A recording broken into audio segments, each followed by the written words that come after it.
Science class 10th model set का part 2 है। इसमें हम लोग क्वेश्चन नंबर 41 से लेके 80 तक हल करेंगे। तो पहला क्वेश्चन है कि किसी क्षण चुंबक के अंदर चुंबकीय क्षेत्र रेखाओं की दिशा क्या होती है। तो जो क्षण चुंबक के अंदर चुंबकीय क्षेत्र की रेखाओं की दिशा जो होती है वो होती है दक्षिण से उत्तर की ओर। इस तरह से होती है दक्षिण से उत्तर की ओर। ये नॉर्थ हो जाएगा और ये साउथ हो जाएगा। तो इधर से इस तरह से चुंबकीय क्षेत्र रेखाएं चलती हैं इस तरह से। यानी जब अंदर कहेगा तो दक्षिण से अंदर में क्या होगा, क्षण चुंबक के अंदर दक्षिण से उत्तर की ओर और क्षण चुंबक के बाहर उत्तर से दक्षिण की ओर। किधर से? उत्तर से दक्षिण की ओर। तो जब बात करेगा अंदर से कि यदि किसी क्षण चुंबक के अंदर चुंबकीय क्षेत्र रेखाएं की दिशा क्या होती है तो दक्षिण से उत्तर की ओर। और जब क्षण चुंबक के बाहर कहेगा तो उत्तर से दक्षिण की ओर। तो 41 का सही आंसर हो जाएगा ऑप्शन बी। 42 नंबर क्वेश्चन है कि चुंबकीय बल क्षेत्र का SI मात्रक क्या होता है। तो चुंबकीय बल क्षेत्र का SI मात्रक न्यूटन प्रति एम्पियर मीटर होता है। Option D. 42 का सही आंसर हो जाएगा ऑप्शन डी। इसको हम टेस्ला भी कहते हैं।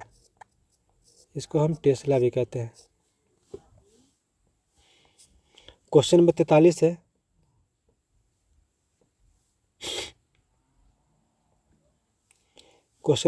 है कि लघु पतन के समय में परिपथ में विद्युत धारा का मान क्या होगा।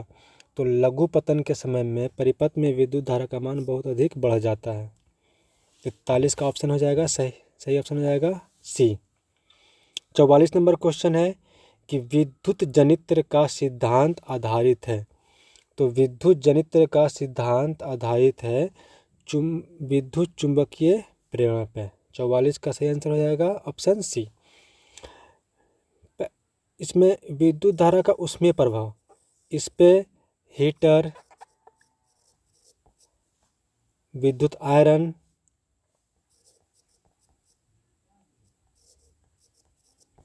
ये सब काम करता है विद्युत धारा के उष्मीय प्रभाव पे। अगला क्वेश्चन है क्वेश्चन नंबर 45। जीवाश्म ईंधन का उदाहरण है। ऑप्शन ए है कोयला, ऑप्शन बी लकड़ी, ऑप्शन सी गोबर गैस और ऑप्शन डी में ये सभी। तो जीवाश्म ईंधन वैसे ईंधन होते हैं जो करोड़ों सालों से अरबों सालों से पृथ्वी के अंदर दबे हुए हैं और वो ईंधन का रूप ले लेते हैं। तो वैसे ईंधन को जीवाश्म ईंधन कहते हैं। तो इसमें क्या हो जाएगा सही आंसर ऑप्शन ए कोयला। लकड़ी जीवाश्म ईंधन नहीं है, गोबर जीवाश्म ईंधन नहीं है। क्वेश्चन नंबर 46 है कि जल विद्युत संयंत्र किस ऊर्जा को विद्युत ऊर्जा में स्थानांतरित करता है। तो जो जल विद्युत संयंत्र है वो तापीय ऊर्जा को, नाभिकीय ऊर्जा को, सौर ऊर्जा को या स्थितिज ऊर्जा को। तो जल विद्युत संयंत्र जो है वो बांध के पास बनाया जाता है। बांध बनाकर जल को स्थिर किया जाता है और उसको एक बड़े से टरबाइन पे गिराया जाता है। तो इसी को क्या कहेंगे, स्थितिज ऊर्जा। कौन सा ऊर्जा हो जाएगा, स्थितिज ऊर्जा। तो 45 का सही आंसर हो जाएगा ऑप्शन डी स्थितिज ऊर्जा। तापीय ऊर्जा ये समुद्र के अंदर, तापीय ऊर्जा किसके अंदर होता है, समुद्र के अंदर। नाभिकीय ऊर्जा यानी कि जो यूरेनियम का हम उपयोग करते हैं ऊर्जा बिजली बनाने के लिए, उसमें नाभिकीय ऊर्जा लगता है। और सौर ऊर्जा, इसमें हम सौर पैनल जो लगाते हैं यानी सूरज की रोशनी से जब बिजली पैदा करेंगे तो उसको हम कहेंगे सौर ऊर्जा। यानी जब सूरज की रोशनी से बिजली निकलेगा तो उसको हम सौर ऊर्जा कहेंगे। 47 नंबर क्वेश्चन है कि ऊर्जा के दो अनवीकरणीय स्रोत क्या है। ऊर्जा के अनवीकरणीय स्रोत यानी कि जिसको खत्म होने के बाद नहीं बने या बनने में बहुत अधिक समय लगे, उसको हम अनवीकरणीय स्रोत कह सकते हैं। तो पहला ऑप्शन है जैव मात्रा तथा पेट्रोलियम, ऑप्शन बी है गोबर गैस तथा जैव मात्रा, ऑप्शन सी है कोयला तथा पेट्रोलियम और ऑप्शन डी है इनमें से कोई नहीं। तो 47 का सही आंसर हो जाएगा ऑप्शन सी, कोयला तथा पेट्रोलियम, क्योंकि इसका एक बार भंडार खत्म हो गया तो बनने में करोड़ों अरबों साल लग जाते हैं, इसलिए इनको अनवीकरणीय स्रोत कहा गया है। क्वेश्चन नंबर 48 है कि वह उपकरण जो विद्युत ऊर्जा को यांत्रिक ऊर्जा में बदलता है। तो जो विद्युत ऊर्जा को यांत्रिक ऊर्जा में बदलता है, तो पहला है जनरेटर, दूसरा है विद्युत मोटर, और तीसरा है जनरेटर और विद्युत मोटर दोनों, और चौथा इनमें से कोई नहीं। तो 48 का सही आंसर हो जाएगा ऑप्शन बी, विद्युत मोटर। जो जनरेटर होता है वो यांत्रिक ऊर्जा को विद्युत ऊर्जा में बदलता है, यांत्रिक ऊर्जा को विद्युत ऊर्जा में बदलता है कौन? जनरेटर। और यहाँ पूछ रहा है विद्युत ऊर्जा को यांत्रिक ऊर्जा में, तो विद्युत मोटर। तो 48 का सही आंसर हो जाएगा ऑप्शन बी। 49 नंबर क्वेश्चन है कि टिहरी बांध किस नदी पर बना हुआ है। तो टिहरी बांध किस जगह में है? तो टिहरी बांध उत्तराखंड में है। कहाँ है? उत्तराखंड में। उत्तराखंड में भागीरथी नदी पे, भागीरथी नदी बना हुआ है। चूँकि ऑप्शन में भागीरथी नदी नहीं है, इसलिए भागीरथी नदी आकर गंगा में मिलती है, इसलिए 49 का सही आंसर हो जाएगा ऑप्शन ए, गंगा नदी। वैसे टिहरी बांध उत्तराखंड में है, भागीरथी नदी पर। 50 नंबर क्वेश्चन है कि किसी परिपथ का वह गुण जो विद्युत ऊर्जा को ऊष्मा में बदलता है, विद्युत ऊर्जा को ऊष्मा में बदलता है, तो उसको हम क्या कहते हैं? तो उसको हम कहते हैं ऑप्शन ए प्रतिरोध, ऑप्शन बी धारा ऊष्मा, ऑप्शन सी विभवांतर, और ऑप्शन डी शक्ति। तो चूंकि विद्युत ऊर्जा को ऊष्मा में बदल रहा है, तो इसको हम कहते हैं प्रतिरोध। सही आंसर हो जाएगा ऑप्शन ए। धारा यानी जो परिपथ में प्रवाहित होती है, परिपथ में जो इलेक्ट्रॉन प्रवाह होता है उसको हम धारा कहते हैं। विभवांतर, विभवांतर से विभवांतर का ऐसा ही मात्रक होता है वोल्ट, और शक्ति, यहाँ शक्ति का ऐसा ही मात्रक होता है वाट। 51 नंबर क्वेश्चन है कि आममीटर का प्रतिरोध होता है, आममीटर जो विद्युत धारा मापने का काम करता है। चूंकि विद्युत धारा मापने का काम कर रहा है, इसलिए इसका प्रतिरोध एकदम ही कम होना चाहिए, बहुत ही छोटा होना चाहिए।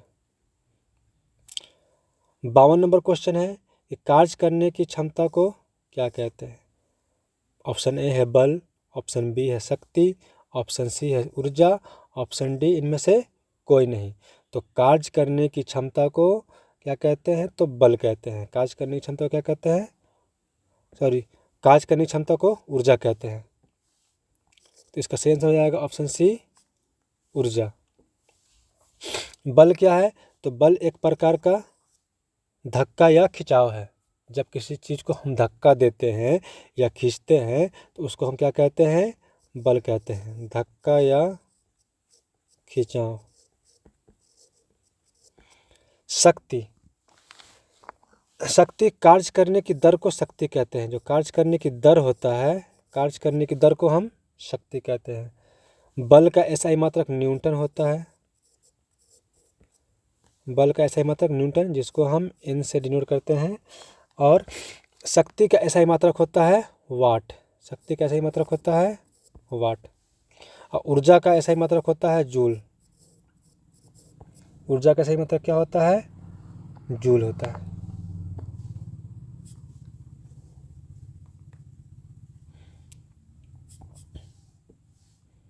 अगला क्वेश्चन है क्वेश्चन नंबर 53। वायु में प्रकाश की चाल निर्वात की अपेक्षा क्या होती है? तो वायु हो चाहे निर्वात हो, दोनों में प्रकाश की चाल लगभग बराबर होती है, यानी 3 × 10⁸ मीटर प्रति सेकेंड। तो क्या होगा? समान होगा। 54 नंबर क्वेश्चन है कि मानव नेत्र वस्तु का प्रतिबिंब निम्नलिखित में से किस भाग पे बनाता है? ऑप्शन ए है कॉर्निया पे, ऑप्शन बी है आइरिस पे, ऑप्शन सी है रेटिना पे, ऑप्शन डी है पुतली पे। तो मानव नेत्र वस्तु का प्रतिबिंब किस पे बनाता है? तो रेटिना पे बनाता है। किससे बनाता है? रेटिना पे बनाता है। आइरिस, आइरिस क्या है? तो प्रकाश की मात्रा को नियंत्रण करता है। आइरिस क्या करता है? प्रकाश की मात्रा को नियंत्रण करता है। कॉर्निया ये आँख का सबसे बाहरी भाग है। कॉर्निया क्या है? आँख का सबसे बाहरी भाग है या बाहरी परत है, या प्रकाश को केंद्रित करने में मदद करता है। प्रकाश को केंद्रित करने में मदद करता है। अब पुतली, यह प्रकाश को आँख में प्रवेश करने देता है, यानी जो प्रकाश आँख में प्रवेश करती है उसको ये पुतली आँख में प्रवेश करने देता है। तो 54 का सही आंसर हो जाएगा ऑप्शन सी। अगला क्वेश्चन है क्वेश्चन नंबर 55 कि क्लोरोफिल वर्णक का रंग कैसा होता है। तो क्लोरोफिल वर्णक का रंग कैसा होता है? तो सॉरी, हरा होता है।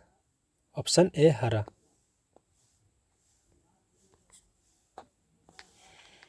56 नंबर क्वेश्चन है कि पत्तियों में गैसों का आदान प्रदान कहाँ होता है। ऑप्शन ए शिरा, ऑप्शन बी रंध्र, ऑप्शन सी महाशिरा और ऑप्शन डी इनमें से कोई नहीं। तो पत्तियों में गैसों का आदान प्रदान कहाँ से होता है? रंध्र से होता है। तो 56 का सही आंसर हो जाएगा ऑप्शन बी रंध्र। 57 नंबर क्वेश्चन है चालनी नालिकाएं पाई जाती हैं। ऑप्शन ए जंतुओं में, ऑप्शन बी जाइलम में, ऑप्शन सी फ्लोएम में और ऑप्शन डी एक कोशिकीय पौधों में। तो सबसे पहली बात कि चालनी नालिकाएं तो जंतुओं में पाई नहीं जाती, ये पौधों में पाई जाती हैं। अब पौधों में जाइलम में पाई जाती है या फ्लोएम में पाई जाती है? तो पौधों में ये फ्लोएम में पाई जाती है। किसे पाई जाती है? फ्लोएम में। तो 57 का सही आंसर हो जाएगा ऑप्शन सी फ्लोएम। अब फ्लोएम क्या करता है? खनिज पदार्थों को, किसको? खनिज पदार्थ और भोजन को जड़ से पत्तियों की ओर या शाखाओं की ओर और पत्तियों से जड़ की ओर लाने का काम करता है। फ्लोएम जो है ये भोजन और खाद्य पदार्थों को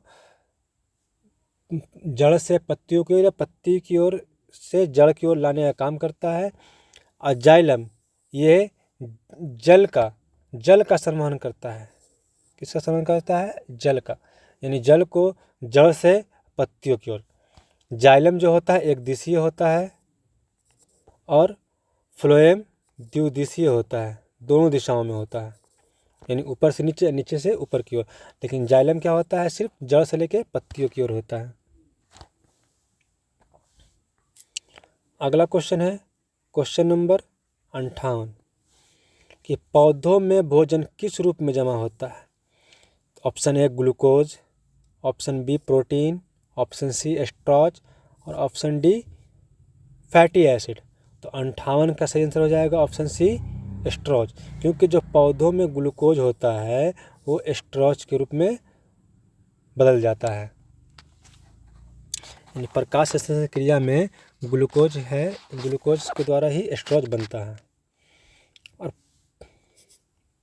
अगला क्वेश्चन है क्वेश्चन नंबर 59 कि प्रकाश की ओर परोह गति क्या है। गुरुत्वानुवर्तन, जलानुवर्तन, रसायनानुवर्तन और प्रकाशानुवर्तन। क्योंकि यहाँ प्रकाश बोल रहा है तो इसके लिए इसका सही आंसर हो जाएगा प्रकाशानुवर्तन।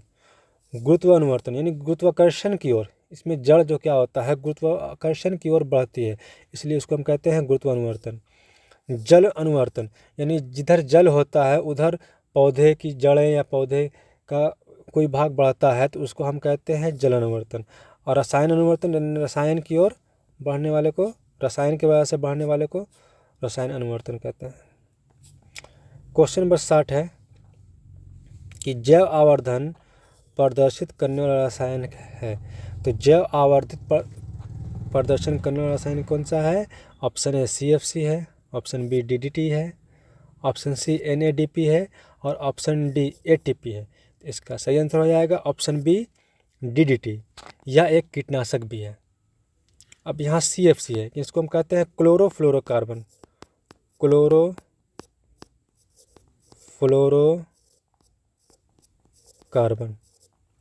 यह AC, रेफ्रिजरेटर इत्यादि में इसका उपयोग होता है। और ये जो CFC है ये जाकर O3 को, ओजोन परत, जो पृथ्वी के वायुमंडल में ओजोन परत है उसको नुकसान पहुंचाता है CFC। ATP ये सभी जीवों में ऊर्जा का वाहक है। ये सभी जीवों में किसका वाहक है? ऊर्जा का वाहक है ATP।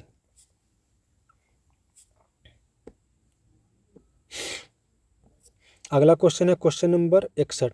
निम्नलिखित में से कौन पुरुष हार्मोन है? ऑप्शन ए है एड्रेलिन, ऑप्शन बी है एस्ट्रोजन, ऑप्शन सी है टेस्टोस्टेरोन और ऑप्शन डी है इंसुलिन। तो इसका हो जाएगा ऑप्शन सी टेस्टोस्टेरोन।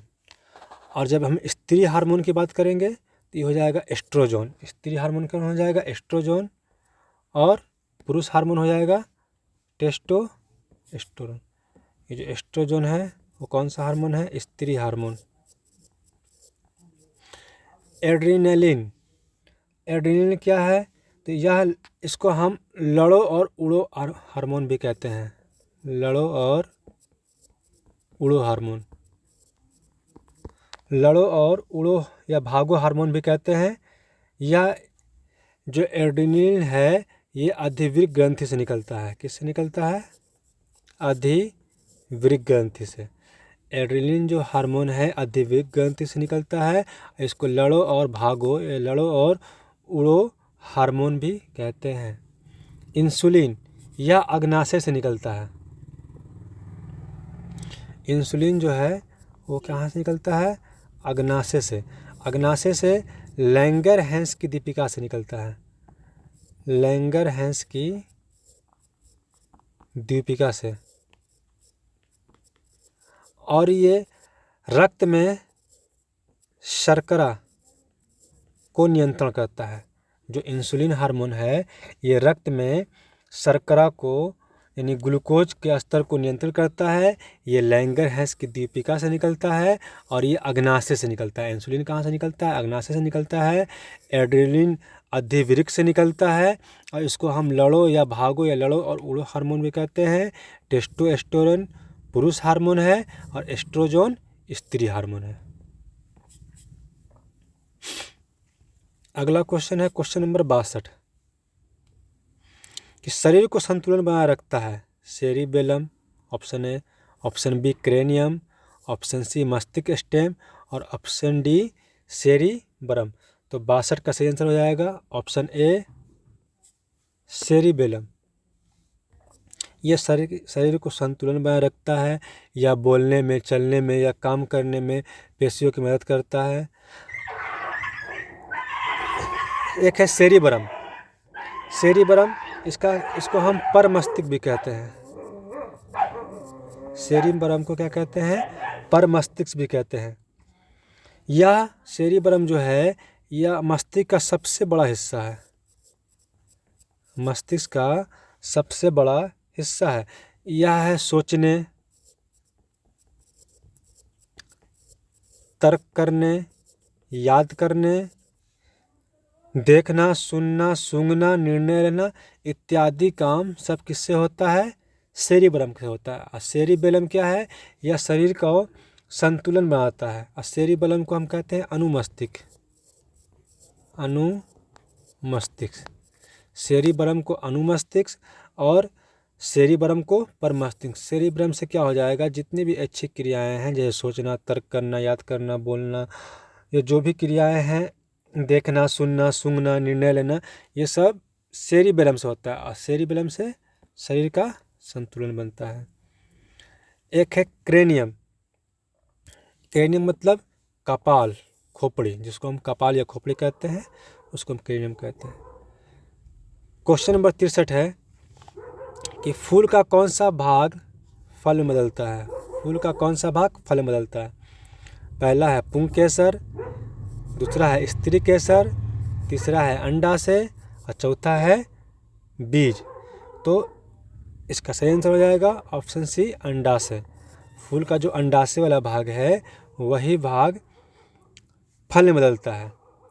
अब पुंकेसर, इसको हम नर भाग कहते हैं, फूल का नर भाग। स्त्री केसर, ये फूल का मादा भाग है। ये फूल का क्या है? मादा भाग है। अगला क्वेश्चन है क्वेश्चन नंबर 64 कि पौधों में पशुओं की कोशिका का वैज्ञानिक अध्ययन क्या कहता है। पौधों में पशुओं की कोशिका के वैज्ञानिक अध्ययन को क्या कहते हैं। पहला आनुवांशिकी, दूसरा है कोशिका विज्ञान, तीसरा है साइटोजेनेटिक्स और चौथा है उत्तक विज्ञान। तो यहाँ पे कोशिका का विज्ञान है, इसलिए इसको क्या कहेंगे, कोशिका विज्ञान। 64 का सही आंसर हो जाएगा ऑप्शन बी। इसको हम साइटोलॉजी भी कहते हैं, CYTO, साइटोलॉजी। कोशिका विज्ञान को हम साइटोलॉजी कहते हैं। आनुवांशिकी, इसकी खोज मेंडल ने की थी, ग्रेगर जोहान मेंडल ने की थी। आनुवांशिकी क्या होता है कि जीवों में आनुवांशिकी में जीवों में आनुवांशिकता और विभिन्नता के बारे में अध्ययन किया जाता है। इसमें जीन के बारे में, DNA के बारे में अध्ययन किया जाता है, उसको हम क्या कहते हैं, आनुवांशिकी कहते हैं। 65 नंबर क्वेश्चन है परागकोश में बदलता है बादल, अंडाशय, अंडक और परागकोश। तो परागकोश में होता है परागकोश। 65 का सही आंसर हो जाएगा ऑप्शन डी। 66 नंबर क्वेश्चन है कि एड्स रोग का मुख्य कारण क्या है। पहला है असुरक्षित यौन संपर्क, दूसरा है खून की कमी, तीसरा है विटामिन की कमी और चौथा है पोषण की कमी। तो जो एड्स होता है वो असुरक्षित यौन संपर्क से होता है या फिर संक्रमित सुई की वजह से होता है। संक्रमित सुई की वजह से भी एड्स होता है और असुरक्षित यौन संपर्क के कारण भी होता है। खून की कमी जिसको हम एनीमिया कहते हैं, एनीमिया या लोह महता कहते हैं, लोह महता, ये आयरन की कमी से होता है। विटामिन की कमी से बहुत सारा रोग होता है। विटामिन ए की कमी से रतौंधी होता है। विटामिन B1 की कमी से बेरी होता है। विटामिन C की कमी से स्कर्वी होता है।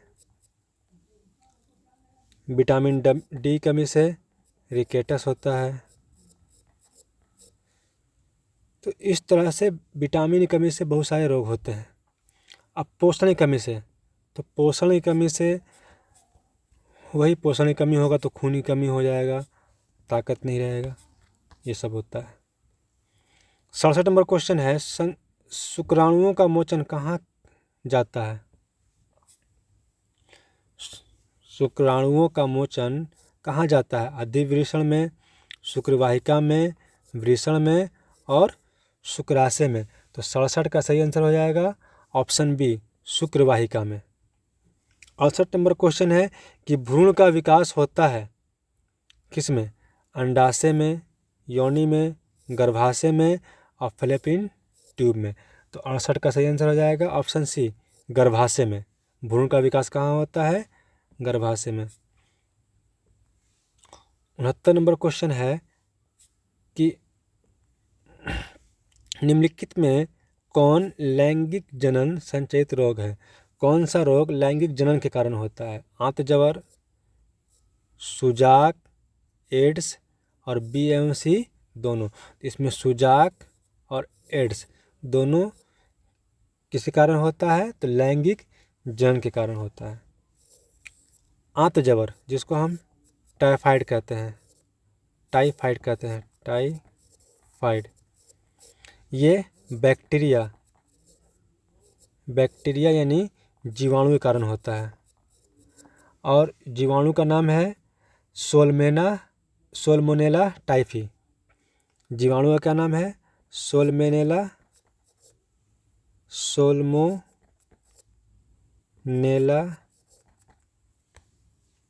टाइफी। इस जीवाणु के कारण क्या होता है, आंतजवर, जिसको हम टाइफाइड कहते हैं, यानी जीवाणु यानी बैक्टीरिया के कारण होता है। क्वेश्चन नंबर 70 है कि निम्नलिखित में से कौन पर्यावरण अनुकूलन नहीं है। पर्यावरण अनुकूलन मतलब कौन सा इनमें से पर्यावरण को नुकसान देने वाला है। तो पैदल चलना, ये तो पर्यावरण अनुकूलन है। साइकिल से चलना, ये भी पर्यावरण अनुकूलन है क्योंकि इसमें प्रदूषण नहीं होता है, ऊर्जा की खपत नहीं होता है। ऑप्शन सी है मोटरसाइकिल से चलना। तो 70 का सही आंसर हो जाएगा ऑप्शन सी, मोटरसाइकिल से चलना, जो पर्यावरण अनुकूलन नहीं है। 71 नंबर क्वेश्चन है कि भारत सरकार ने बाघ संरक्षण योजना कब प्रारंभ की थी? 1985, 1970, 1966, 1967। तो बाघ पर्यावरण योजना जो थी वो 1973 में शुरू की गई थी। 1973 में किसके द्वारा? इंदिरा गांधी के द्वारा। इंदिरा गांधी के द्वारा शुरू किया गया था। लेकिन इसका आंसर इसमें दिया है ऑप्शन बी 1970। ये 1973 में शुरू की गई थी। क्वेश्चन नंबर 72 है कि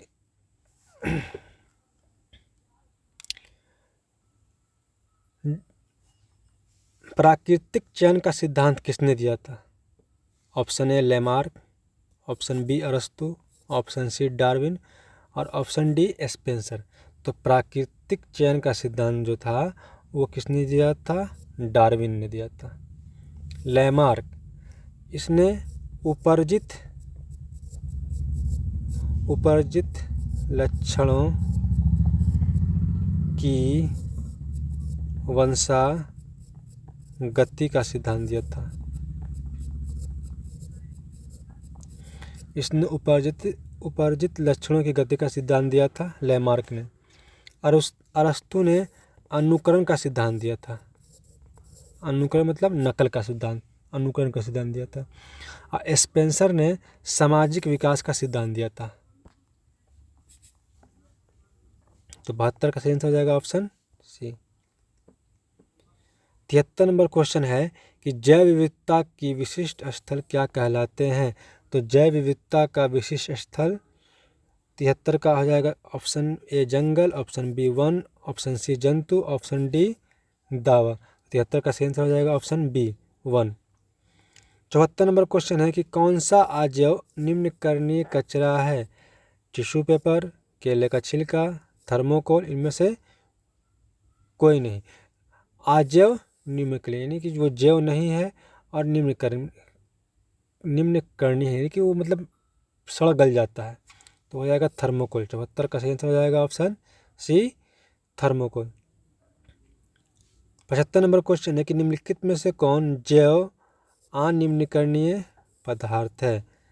डीडीटी, कागज, वाहित मल, इनमें से कोई नहीं।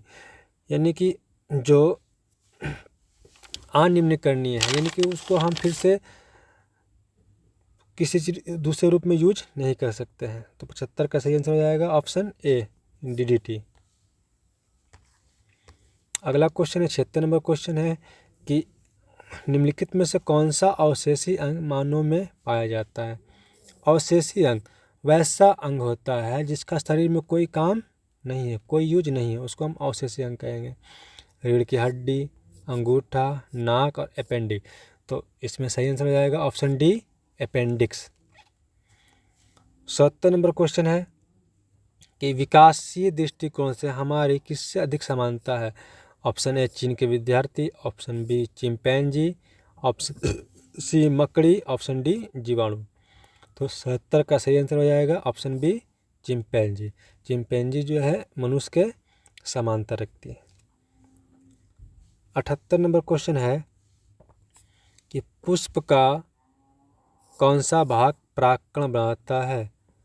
पुष्प का कौन सा भाग परागकण बनाता है? तो पुष्प का पुंकेसर भाग क्या बनाता है? परागकण बनाता है। स्त्री केसर जिसमें फूल का मादा अंग होता है, और पुंकेसर फूल का नर प्रजनन अंग होता है, और स्त्री केसर मादा प्रजनन अंग होता है।